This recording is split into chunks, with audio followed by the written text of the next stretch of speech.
friends, welcome to jojistechworld video. നമ്മുടെ ഇന്നത്തെ വിഷയം നമ്മുടെ വീട്ടിൽ കറണ്ട് കിട്ടുന്നതിന് നമുക്കറിയാം. ഒരു ലൈൻ കമ്പിയുടെ ഇങ്ങനെ ഒരു കറണ്ട് വരുന്നു, നമ്മൾ ആ കറണ്ട് ഉപയോഗിക്കുന്നു. പക്ഷേ ഈ കമ്പിയിൽ എങ്ങനെ കറണ്ട് വരുന്നു, അതല്ലെങ്കിൽ ഇലക്ട്രിക് പോസ്റ്റിലേക്ക് കറണ്ട് എങ്ങനെ വരുന്നു, അതും വേണമെങ്കിൽ നമുക്ക് കുറച്ചൊക്കെ മനസ്സിലാക്കാൻ പറ്റും. ഏതെങ്കിലും ഒരു പവർ സ്റ്റേഷൻ അടുത്തുണ്ടാവും. ഇപ്പോൾ ഞങ്ങളുടെയൊക്കെ അടുത്താണെങ്കിൽ ആലുവയിൽ പവർ ഹൗസ് എന്ന് പറഞ്ഞ സ്ഥലമുണ്ട്. അപ്പോൾ എനിക്ക് ചെറുപ്പം മുതലേ ഈ പവർ ഹൗസ് എന്ന് വെച്ചാൽ അവിടെയാണ് കറണ്ട് ഉണ്ടാക്കിയിട്ട് ഇങ്ങനെ വരുന്ന ഒരു ധാരണയായിരുന്നു. അപ്പോൾ അവിടെ അല്ല ശരിക്കും. പിന്നെ നമുക്ക് വലുതായപ്പോൾ അത് മനസ്സിലായി, അങ്ങനെയല്ലെന്ന് മനസ്സിലായി. ഡാമിൽ നിന്നാണ് വരുന്നതൊക്കെ മനസ്സിലായി. പക്ഷേ ഡാമിൽ നിന്ന് ഒരു വെള്ളത്തിൽ നിന്ന് ഡാമിൽ ഉള്ള വെള്ളത്തിൽ നിന്ന് കറണ്ട് ഉൽപ്പാദിപ്പിച്ച് എങ്ങനെ നമ്മുടെ വീട്ടിലേക്ക് വരുന്നു എന്നുള്ള ആ ഒരു മുഴുവൻ പ്രോസസ്സ് ഒന്ന് പറയാൻ വേണ്ടിയിട്ടാണ് ഞാൻ ഈ വീഡിയോ ചെയ്യുന്നത്. ഇത് കുറച്ചൊക്കെ നമുക്ക് അറിയാവുന്നേ ഉള്ളൂ, പക്ഷേ എല്ലാവർക്കും അറിയണമെന്നില്ല. അപ്പോൾ ഒരു ലേമാൻ എന്ന നിലയ്ക്ക് ഒരാൾക്കത് മനസ്സിലാക്കണമെങ്കിൽ ഒരു വീഡിയോ ചെയ്യുന്ന ഉദ്ദേശത്തോടെയാണ് ഞാൻ വീഡിയോ ചെയ്യുന്നത്. നമുക്കിപ്പോൾ ഡാമിൽ കറണ്ട് ഉൽപ്പാദിപ്പിക്കുന്നതായിട്ട് എല്ലാം നമുക്ക് അറിയാവുന്നേ ഉള്ളൂ. ഇപ്പോൾ ഇടുക്കി ഡാമിൽ ഒരു റിസർവോയർ ഉണ്ട്. ആ ഡാം തന്നെ റിസർവോയറാണ്. അതായത് അവിടെ ഒരു പുഴ ഉണ്ടാവും, അല്ലെങ്കിൽ നദി ഉണ്ടാവും. ആ നദിയുടെ കുറുകെ ഒരു ഡാം കെട്ടിയിട്ട് ആ വെള്ളത്തെ തടഞ്ഞു നിർത്തി ഒരു വലിയ ഒരു റിസർവോയറാക്കി മാറ്റി എന്നുവെച്ചാൽ വെള്ളം ശേഖരിച്ച് വെച്ചിട്ട്, അപ്പോൾ ശേഖരിച്ച് വയ്ക്കുമ്പോൾ അത് വലിയൊരു തടാകം പോലെ ആയിട്ട് മാറുന്നു ഡാമിൻ്റെ ഉള്ളിൽ.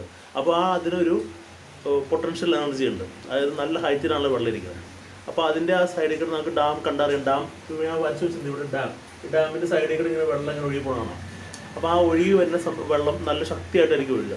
അപ്പോൾ ഈ ഡാമിൻ്റെ ഒരു ഞാൻ പറഞ്ഞു ഡാം അടച്ചു വെച്ചെന്ന് പറഞ്ഞു. അപ്പോൾ ആവശ്യത്തിന് ഒരു വെള്ളം ഒരു ലെവലിൻ്റെ മുകളിലേക്ക് എത്തിക്കഴിഞ്ഞ് കഴിഞ്ഞാൽ നമ്മൾ ഡാം തുറക്കേണ്ടി വരും. ഇല്ലെങ്കിൽ ഡാമിൻ്റെ സൈഡിലൊക്കെ ഭൂകമ്പമൊക്കെ ഉണ്ടാകും. ഈ നമ്മുടെ ഇടുക്കി ഡാമിൻ്റെ സൈഡിലൊക്കെ ഉണ്ടാവാറുണ്ട്. കാരണം ഒരു പരിധിയിൽ മുകളിലേക്ക് പോയി കഴിഞ്ഞാൽ ആ ലോക്കലായിട്ട് ഭൂകമ്പം ഉണ്ടാകും. കാരണം അത്രയും ബെയറിംഗ് കപ്പാസിറ്റി ആ സോയിലുണ്ടാവില്ലല്ലോ. അപ്പോൾ അതിന് മുന്നോടിയായിട്ട് ചെറിയ ഭൂകമ്പമൊക്കെ ഉണ്ടാകും. അപ്പോൾ ഈ തുറന്നു വിടുന്ന ഒരു സ്ലൂയിസ് ഗേറ്റ് എന്ന് പറഞ്ഞ ഒരു ഗേറ്റ്, ഒരു ചെറിയൊരു ഷട്ടർ പോലെ സാധനമുണ്ട്. അത് തുറക്കുമ്പോഴാണ് വെള്ളം ഇങ്ങനെ ഒഴുകി വരുന്നത്. അത് ഇടുക്കി ഡാമിൽ ശരിക്കും ഇടുക്കി ഡാമിൻ്റെ ആ ഒരു സ്ഥലത്തല്ല തുറക്കുന്നത്, ചെറുതോണി ഡാമിൻ്റെയാണ്. ഞാൻ ഇടുക്കി ഡാം ഒരു എക്സാമ്പിളായിട്ട് പറഞ്ഞേ ഉള്ളൂ. നമുക്ക് ഇവിടെ ഒരു എക്സാമ്പിൾ എടുത്താൽ മതി. ഒരു ഡാമിൻ്റെ സ്ലൂയിസ് ഗേറ്റ് തുറന്നു കഴിഞ്ഞിട്ട് വെള്ളം പുറത്തേക്ക് വരുന്നു. എന്നിട്ട് ആ വെള്ളം പുറത്തേക്ക് വരുന്നത് കുറച്ച് വെള്ളം ഒരു പെൻ സ്റ്റോക്ക് എന്ന് പറഞ്ഞാൽ ചെറിയൊരു പൈപ്പ് ഒഴിക്കേണ്ടി വരും. അപ്പോൾ നല്ല പ്രഷറിൽ പോകാൻ വേണ്ടിയിട്ടാണ് പെൻ സ്റ്റോക്ക് പൈപ്പ് നമ്മളിപ്പോൾ മൂന്നാർ പോണ വഴിക്കൊക്കെ കാണാൻ പറ്റും. പെൻ സ്റ്റോക്ക് പൈപ്പ് റോഡിൽ ഇടതുവശമായിട്ട് തന്നെ പെൻ സ്റ്റോക്ക് പൈപ്പുകൾ ഇങ്ങനെ മുകളിൽ നിന്ന് ഇങ്ങനെ വന്നെ കാണാൻ പറ്റും. അത് അവിടുത്തെ ഒരു പവർ സ്റ്റേഷനിലേക്ക് പോണതാണ്. അപ്പോൾ ആ എന്താ പെൻ സ്റ്റോക്ക് പൈപ്പ് എന്ന് വെച്ച് കഴിഞ്ഞാൽ നല്ല പ്രഷറിൽ ആ വരുന്ന വെള്ളത്തിന് കുറച്ച് പ്രഷർ കൂട്ടാനും വെലോസിറ്റി കൂട്ടാനൊക്കെ ഉണ്ടാണ്. ഈ പ്രഷർ കൂട്ടി വന്നിട്ട് ഒരു ടർബൈനിലേക്കാണ്, അതായത് അവിടുത്തെ പവർ സ്റ്റേഷനിലുള്ള ഒരു ടർബൈനിലേക്ക് അല്ലെങ്കിൽ ഒരു ഓൾട്ടർനേറ്ററിലേക്ക് ഈ സാധനം വരുന്നു. അപ്പോൾ ഈ വരുന്ന വെള്ളത്തിൻ്റെ പ്രഷർ കാരണം ആ ടർബൈൻ കറങ്ങുമ്പോൾ നമുക്കറിയാം ആ ടർബൈൻ കറങ്ങുമ്പോൾ ഇലക്ട്രിസിറ്റി ഉൽപ്പാദിപ്പിക്കുന്നു. അതാണ് അതിൻ്റെ ഒരു പ്രിൻസിപ്പിൾ. അങ്ങനെ ആ ഇലക്ട്രിസിറ്റിയാണ് നമുക്ക് പുറത്തേക്ക് ഈ പവർ സ്റ്റേഷനിൽ പുറത്തേക്ക് വിടുന്നത്. നമുക്ക് അവിടെ നിൽക്കട്ടെ. ഞാൻ ഇപ്പോൾ ഇത് ഒരു എക്സാമ്പിൾ മാത്രമാണ്. അതായത് അങ്ങനെ ഉൽപ്പാദിപ്പിക്കുന്നത്, അതായത് ഡാമിൽ നിന്ന് ഉൽപ്പാദിപ്പിക്കുന്ന കറണ്ടിനെ ഹൈഡ്രോ പവർ പ്ലാന്റ് എന്ന് പറയും. ഹൈഡ്രോ പവർ എന്ന് വെച്ച് കഴിഞ്ഞാൽ വെള്ളം കൊണ്ട് ഉൽപ്പാദിപ്പിക്കുന്ന ഇലക്ട്രിസിറ്റി, അതിനാണ് ഹൈഡ്രോ പവർ പ്ലാന്റ് എന്ന നിലയിലേക്ക് പറയുന്നത്. ഈ ഹൈഡ്രോ പവർ പ്ലാന്റ് മാത്രമല്ല, നമുക്ക് വേറെ പല ടൈപ്പിലുള്ള പവർ ജനറേഷൻ ഉണ്ട്, ഇലക്ട്രിസിറ്റി ജനറേഷൻ ഉണ്ട്. ഒന്ന് ഹൈഡ്രോ പവർ പ്ലാന്റ് ആണ്. അത് ഞാനിപ്പോൾ കുറച്ചൊക്കെ വിവരിച്ചു. ഞാൻ കൂടുതൽ വിവരിക്കാൻ വരുന്നു. ഞാൻ അതിന് മുമ്പ് ബാക്കിയുള്ള നെറ്റ് പറഞ്ഞിട്ട് തിരിച്ച് നമുക്ക് ഇതിലേക്ക് വരാം. സോ ഹൈഡ്രോ പവർ പ്ലാന്റ് അല്ലാണ്ട് നമുക്ക് അടുത്തത് തെർമൽ പവർ പ്ലാന്റ് എന്ന് പറഞ്ഞാൽ ഒരു സംഭവമുണ്ട്. തെർമൽ പവർ പ്ലാന്റ് എന്ന് പറഞ്ഞു കഴിഞ്ഞാൽ, തെർമൽ എന്ന് പറയുമ്പോൾ തന്നെ അറിയില്ല, ടെമ്പറേച്ചർ കൂടിയിട്ട് ഒരു സംഭവമായിരിക്കും. അപ്പോൾ തെർമൽ പവർ പ്ലാന്റിൽ ശരിക്കും അവർ കോള് അല്ലെങ്കിൽ കൽക്കരിയാണ് ഉപയോഗിക്കുന്നത്.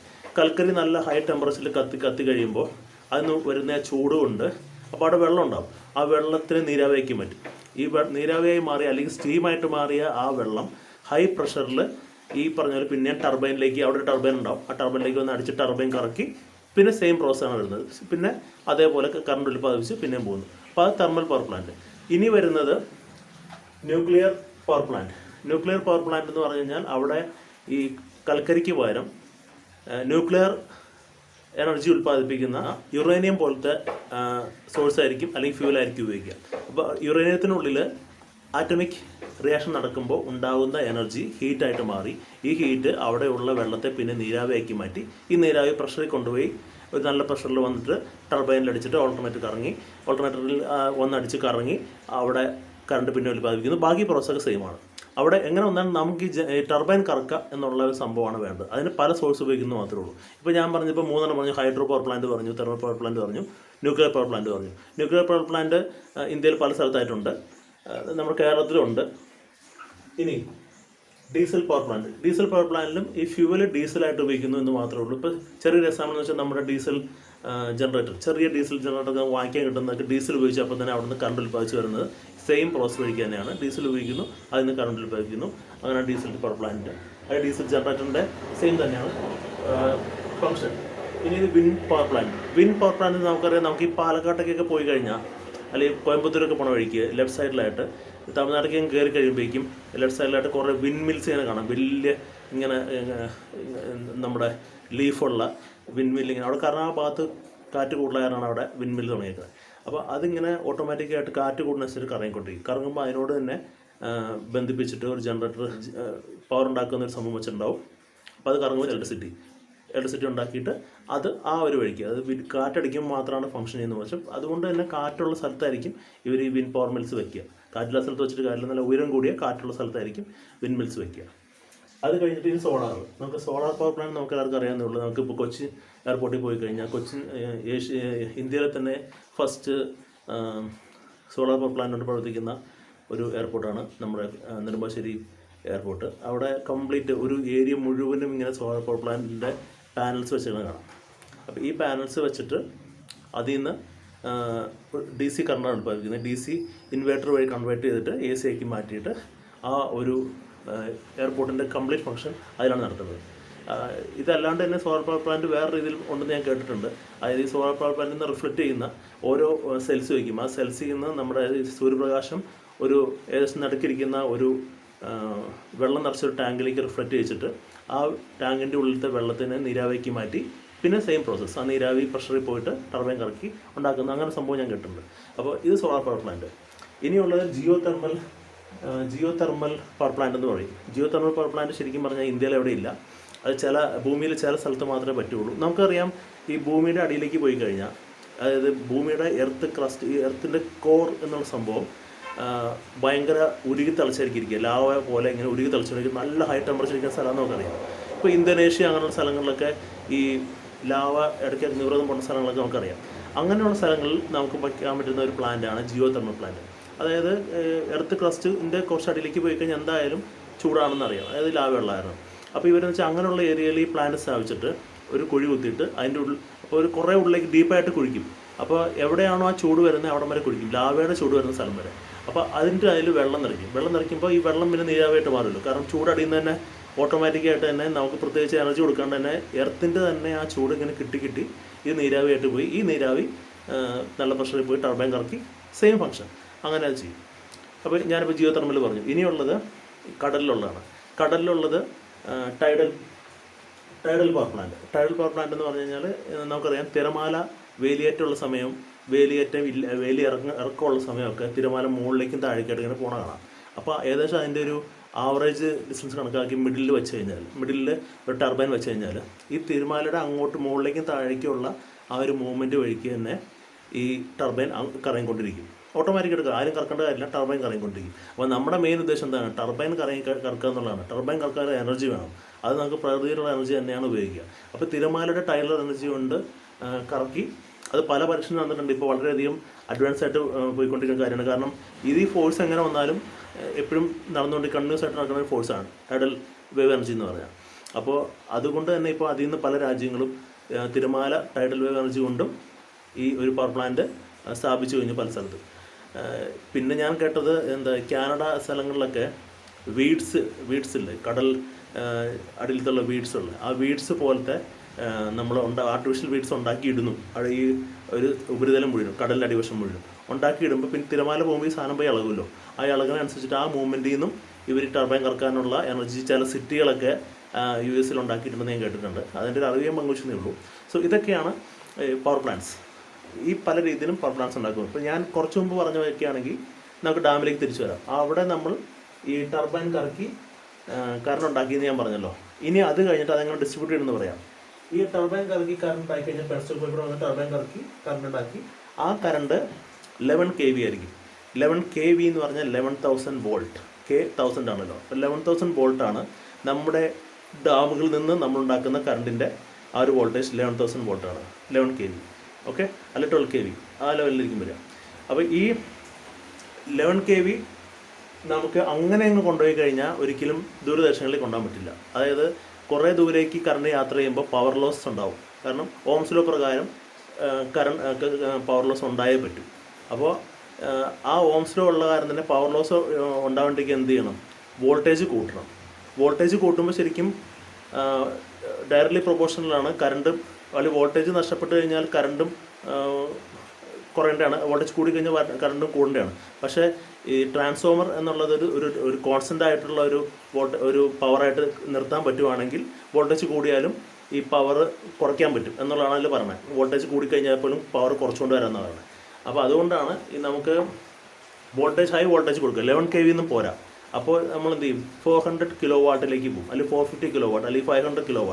അത് നിശ്ചയിക്കണം എങ്ങനെയാണെന്ന് വെച്ച് കഴിഞ്ഞാൽ ദൂരവും പിന്നെ കണക്റ്റഡ് ലോഡ് എത്രയാണെന്നുള്ളതാണ്. നമ്മുടെ ലോഡ് എത്ര മാക്സിമം പവർ നമ്മൾ ഉൽപ്പാദിപ്പിക്കുന്നു, എന്നിട്ട് എത്ര ദൂരേക്ക് ഈ പവർ കൊണ്ടുപോകണം. ഈ രണ്ട് സാധനങ്ങളെ വെച്ചിട്ടാണ് ഒരു പവർ മാനുഫാക്ചറിങ് പ്ലാന്റിൽ നിന്ന് കൊച്ചിയിലേക്ക് വരികയാണെങ്കിൽ ഇത്ര ദൂരമുള്ള കാരണം അത് 440 500 kV ഒക്കെ ആക്കാം. കുറച്ച് ഏരിയയിലാണെങ്കിൽ ഒരു 350 അതിൻ്റെ കുറച്ചോ കുറഞ്ഞോ അല്ലെങ്കിൽ 250 kV ആക്കി മാറ്റാം. അത് ഡിപ്പെൻഡ്സ് അപ്പോൺ ദ ഡിസ്റ്റൻസ് ആണ്. ആ ഡിസ്റ്റൻസ് നോക്കിയിട്ടാണ്. സോ ഞാൻ കുറച്ച് കൂടുതൽ പറഞ്ഞേ ഉള്ളൂ. അപ്പോൾ ഈ ഒരു സ്റ്റേഷനിൽ നിന്ന്, പവർ സ്റ്റേഷനിൽ നിന്ന് നമ്മൾ ഈ 11 kV line 440 kV step up transformer വെച്ച് കൺവേർട്ട് ചെയ്യും. അപ്പോൾ ഒരു കാര്യം ഓർക്കുക, ഈ പവർ ഉണ്ടാക്കുന്ന പവർ സ്റ്റേഷനിൽ, അതായത് ഡാമിൻ്റെ അടുത്ത് ഉള്ള ഒരു പവർ സ്റ്റേഷനിൽ നിന്ന് സ്റ്റെപ്പ് അപ്പ് ട്രാൻസ്ഫോമർ ആയിരിക്കും അവിടെ ഉള്ളത്. അത് മെയിനായിട്ട് ശ്രദ്ധിക്കുക. സ്റ്റെപ്പ് അപ്പ് ട്രാൻസ്ഫോമർ, അതായത് വോൾട്ടേജ് കൂട്ടാൻ പറ്റിയ 11 kV 440 അല്ലെങ്കിൽ 400 kV കൺവേർട്ട് ചെയ്യുന്ന സ്റ്റെപ്പ് അപ്പ് ട്രാൻസ്ഫോമർ ആയിരിക്കും. ഈ സ്റ്റെപ്പ് അപ്പ് ട്രാൻസ്ഫോമർ കൺവേർട്ട് ചെയ്ത ആ ഒരു പവർ ട്രാൻസ്മിഷൻ ലൈൻസ് ആണ് നമ്മുടെ ബാക്കിയുള്ള ദൂരദർശനങ്ങളിലേക്ക് പോവുക.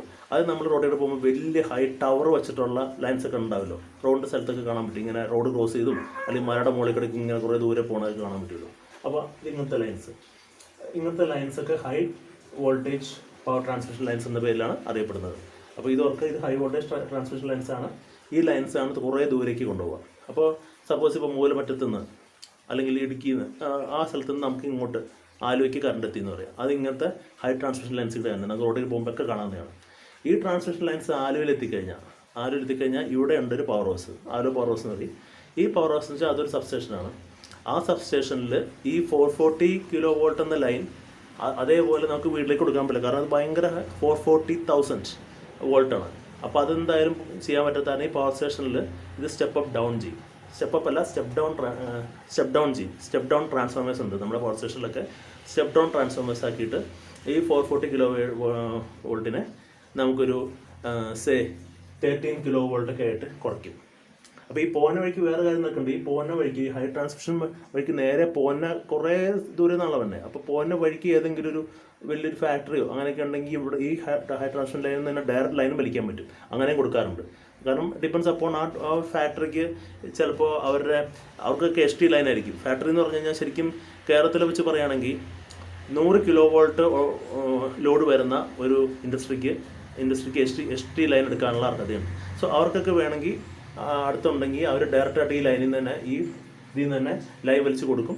അപ്പോൾ അവരുടെ സ്ഥലത്ത് അവരുടെ ചെലവിൽ ഒരു സ്റ്റെപ്പ് ഡൗൺ ട്രാൻസ്ഫോമർ വയ്ക്കണമെന്നേ ഉള്ളൂ. സ്റ്റെപ്പ് ഡൗൺ ട്രാൻസ്ഫോമർ വെച്ചിട്ട് അവർക്ക് വേറെ പാനലൊക്കെ ഉണ്ടാവും. അത് വെച്ചിട്ട് അവരുടെ എത്ര വോൾട്ടേജ് ആണ് അതിലേക്ക് അവർ കൺവേർട്ട് ചെയ്തെടുത്തിട്ട് ഉപയോഗിക്കാം. അങ്ങനെ ചെയ്യാം. അത് ഈ പോകുന്ന വഴിക്ക് തന്നെ ചെയ്യാം. അല്ലെങ്കിൽ നമുക്കിപ്പോൾ ഈ ആലുവയിൽ പവർ ഹൗസ് നടത്തുകയാണെങ്കിൽ എക്സാമ്പിളായിട്ട് പറഞ്ഞാൽ ആലുവ എന്ന് ഒരു പവർ ഹൗസ് പലയിടത്തും ഉണ്ട്. അപ്പോൾ ആ പവർ ഹൗസിൽ എത്തിക്കഴിഞ്ഞ് കഴിഞ്ഞാൽ അവിടെ നിന്ന് 13 kV ആയിട്ട് തന്നെ കുറേ ലൈൻസ് പല സ്ഥലത്ത് ദൂരെ കഴിക്കും. ഇവിടെ ആലുവ എത്തിയിട്ട് പിന്നെയും കുറേ ദൂരേക്ക് പോകാനുണ്ടാവും. അപ്പോൾ അതൊക്കെ 13 kV ആയിട്ട് പോയിട്ട് പിന്നെ ഒരു ട്രാൻസ്ഫോമർ, അവിടെ ഒരു ഡൊമസ്റ്റിക് ട്രാൻസ്ഫോമർ ഉണ്ടാവും. ഒരു വില്ലേജിൽ പോകുന്ന വയ്ക്കുക. എന്നിട്ട് ആ വില്ലേജിൽ 30 kV ആയിട്ട് എത്തിക്കഴിഞ്ഞിട്ട് അവിടെ ഒരു step down transformer, domestic transformer ഉണ്ടാവും. അത് ഈ 13 kV 430 V ആയിട്ട് അല്ലെങ്കിൽ 230 V ആയിട്ട് 220 V ആയിട്ട് കൺവേർട്ട് ചെയ്യും. അങ്ങനെ 220 V ആയിട്ട് കൺവേർട്ട് ചെയ്ത ആ സംഭവമാണ് നമുക്ക് നമ്മുടെ വീട്ടിലേക്ക് പോസ്റ്റുകൾ വഴിക്ക് വരുന്നത്. ഇപ്പോൾ പോസ്റ്റിൽ ഇപ്പോൾ നമുക്ക് കാണാം 4 ലൈനൊക്കെ സാധാരണ കാണുന്നതാണ്. ഒരു പോസ്റ്റിൽ ഇങ്ങനെ 4 ലൈനൊക്കെ ആയിട്ട് പോകണേ. അത് ശരിക്കും പറഞ്ഞാൽ 4 ലൈൻ 3 ഫേസ് ലൈൻ ആണ് ശരിക്കും പറഞ്ഞാൽ. 3 ഫേസ് ലൈൻ ഉണ്ടാവും, ഒരു ന്യൂട്രൽ ഉണ്ടാവും. അങ്ങനെ മൊത്തം കൂടി 4 ലൈൻ ഉണ്ടാവും. അതാണ് നമ്മുടെ വീടുകളിലേക്ക് വരുന്ന ലൈൻ. നമ്മുടെ വീട്ടിലേക്ക് ശരിക്കും പറഞ്ഞാൽ 220 V ആണ് തന്നെ. അപ്പോൾ 2 ഫേസ് ഉള്ള കാരണം 220 × 2 എന്ന് പറഞ്ഞാൽ 440 V എന്ന് പറയാം. ഈ സാധനം നമ്മുടെ വീട്ടിലെത്തിക്കഴിഞ്ഞാൽ ഇത് ഡയറക്റ്റായിട്ട് നമുക്ക് ഇപ്പോൾ ഫാൻ വർക്ക് ചെയ്യാൻ അല്ലെങ്കിൽ നമ്മുടെ ഫ്രിഡ്ജ് AC ഇതൊക്കെ ആ വോൾട്ടേജ് വർക്ക് ചെയ്യും. പക്ഷേ ഈ TV അങ്ങനത്തെ അല്ലെങ്കിൽ നമ്മുടെ ലാപ്ടോപ്പ് ഇതൊക്കെ ഡയറക്റ്റായിട്ട് ആ ഒരു വോൾട്ടേജ് വർക്ക് ചെയ്യില്ലാത്ത കാരണം ഇതിനൊക്കെ അഡാപ്റ്റേഴ്സ് ഉണ്ടാവും. അത് നമുക്കറിയാലോ. ആ അഡാപ്റ്റേഴ്സ് ഈ AC വോൾട്ടിനെ നമുക്ക് DC ആയിട്ട് കൺവേർട്ട് ചെയ്തിട്ടാണ് നമുക്ക് ഈ ചെറിയ ഇലക്ട്രോണിക് ഉപകരണങ്ങൾക്ക് വർക്ക് ചെയ്യുക. സോ ഇതിൻ്റെയൊക്കെ സോഴ്സ് ശരിക്കും പറഞ്ഞാൽ ഓൾട്ടർനേറ്റിംഗ് കറണ്ട് അല്ലെങ്കിൽ AC കറണ്ടാണ്. ഇപ്പോൾ നിങ്ങൾക്ക് ഇത് വഴിക്ക് എങ്ങനെയാണ് ഒരു ഡാമിലെ വെള്ളം നമുക്ക് കൺവേർട്ട് ചെയ്ത് ഡാമിൻ്റെ വെള്ളത്തിൻ്റെ കൈനറ്റിക് എനർജി അല്ലെങ്കിൽ പൊട്ടൻഷ്യൽ എനർജി ആയിരുന്ന അത് ഒരു സ്ഥലത്ത് ഇങ്ങനെ ഇരുന്ന ഒരു വെള്ളത്തിനെ അത് ഒഴുക്കി വിട്ടിട്ട് അതിനെ കൈനറ്റിക് എനർജിയാക്കി മാറ്റിയിട്ട് ആ കൈനറ്റിക് എനർജിയിൽ നിന്നൊരു ടർബൈൻ കറക്കി എങ്ങനെയാണ് നമുക്ക് കറണ്ട് നമ്മുടെ വീട്ടിലേക്ക് ട്രാൻസ്മിഷൻ ലൈൻ വഴി സ്റ്റെപ്പ് അപ്പ് ട്രാൻസ്ഫോമർ പിന്നെ ട്രാൻസ്മിഷൻ ലൈൻ പിന്നെ സ്റ്റെപ്പ് ഡൗൺ ട്രാൻസ്ഫോമർ വഴി നമ്മുടെ വീട്ടിലേക്ക് എത്തുന്നത് ഏകദേശം മനസ്സിലായി ഞാൻ വിചാരിക്കുന്നു. സോ ഇതിനൊക്കെ നമ്മൾ നന്ദി പറയേണ്ടത് ശരിക്കും പറഞ്ഞു കഴിഞ്ഞാൽ ടെസ്ല എന്ന പ്രസിദ്ധനായ അല്ലെങ്കിൽ അധികം പ്രസിദ്ധനാവാത്ത അല്ലെങ്കിൽ ഇത്രയും ഈ ഒരു നൂറ്റാണ്ടായപ്പോഴാണ് പ്രസിദ്ധനായി തുടങ്ങി കുറച്ചെങ്കിലും അദ്ദേഹത്തോട് മാത്രമാണ്. കാരണം അദ്ദേഹമാണ് AC കറണ്ട് കണ്ടുപിടിച്ചത്. അദ്ദേഹം നമ്മളൊക്കെ എഡിസനായിരുന്നു വളരെ പൊക്കി പറഞ്ഞത്. എഡിസൻ്റെ കമ്പനിയിൽ ജോലിക്കാരനായിട്ട് അദ്ദേഹം കയറിയത്. അപ്പോൾ എഡിസൻ്റെ DC കറണ്ടിനെ പോലും മോഡിഫൈ ചെയ്തെടുത്തത് ടെസ്ല തന്നെയാണ്. എന്നിട്ട് എഡിസനായിട്ടുള്ള ഉടക്കിൽ പോയിട്ട് പുള്ളി തന്നെ കണ്ടുപിടിച്ചൊരു സംഭവമാണ് ഈ AC എന്നുള്ള ഓൾട്ടർനേറ്റിംഗ് കറണ്ട്. ഓൾട്ടർനേറ്റിംഗ് കറണ്ട് ടെസ്ലയാണെങ്കിൽ നമ്മളിപ്പോഴും ഇതൊന്നും ഉപയോഗിക്കാനേ പറ്റില്ല. എഡിസൻ്റെ ഒരു DC വെച്ചിട്ടാണെങ്കിൽ പോലും ആ DC പോലും ഉണ്ടാക്കിയതും ടെസ്ല എന്നാണ് പറയാം. DC പോലും മോഡിഫൈ ചെയ്ത അന്ന് ആ സമയത്ത് ബ്രിട്ടനിലൊക്കെ പല സ്ഥലങ്ങളിലേക്കും വീടുകളിലേക്ക് കൊണ്ടുപോയതും ടെസ്ല ഉള്ള കാരണം തന്നെയാണ്. പിന്നെ AC ഇങ്ങനെ കണ്ടുപിടിച്ച കാരണം നമുക്കിപ്പോൾ നന്നായിട്ടൊക്കെ ഉപയോഗിക്കാൻ പറ്റുന്നുണ്ട്. ഇപ്പോൾ അവിടുത്തെ ഫസ്റ്റ് ഹൈഡ്രോ പവർ പ്ലാന്റ് പോലും സ്ഥാപിച്ചത് നമ്മുടെ നയഗ്ര വെള്ളച്ചാട്ടത്തിൻ്റെ അടുത്ത് സ്ഥാപിച്ചത് ടെസ്ല തന്നെയാണ്. സോ ഇതിൽ നമ്മൾ പറയുമ്പോൾ ടെസ്ലയെ പറ്റി നമ്മളൊരു വാക്ക് പറഞ്ഞാൽ വളരെ മോശമാകും. കാരണം ടെസ്ലയാണ് ഇതിൻ്റെയൊക്കെ ഉപജ്ഞാതാവ്, ഫൗണ്ടർ ടെസ്ലയാണ്. സോ അതുകൊണ്ട് നമ്മളിപ്പോൾ നന്നായിട്ട് വീട്ടിൽ ഫാനും ലൈറ്റൊക്കെ ഇട്ട് കിടക്കണം. സോ പിന്നെ നിങ്ങൾക്കിപ്പോൾ ഈ വീഡിയോ കൊണ്ട് ഏകദേശം ഒരു ട്രാൻസ്മിഷൻ എന്താണെന്ന് മനസ്സിലായെന്ന് വിചാരിക്കുന്നു. ഒരു ലേമാനെ മനസ്സിലാക്കാൻ്റെ വിധത്തിൽ ഞാൻ പറഞ്ഞെന്നാണ് ഞാൻ വിചാരിക്കുന്നത്. സോ ഞാൻ പുതിയൊരു വീഡിയോയിൽ പുതിയ സബ്ജക്റ്റായിട്ട് വരുന്നതായിരിക്കും. Till then good bye. Please subscribe, share and like my channel. Thank you very much.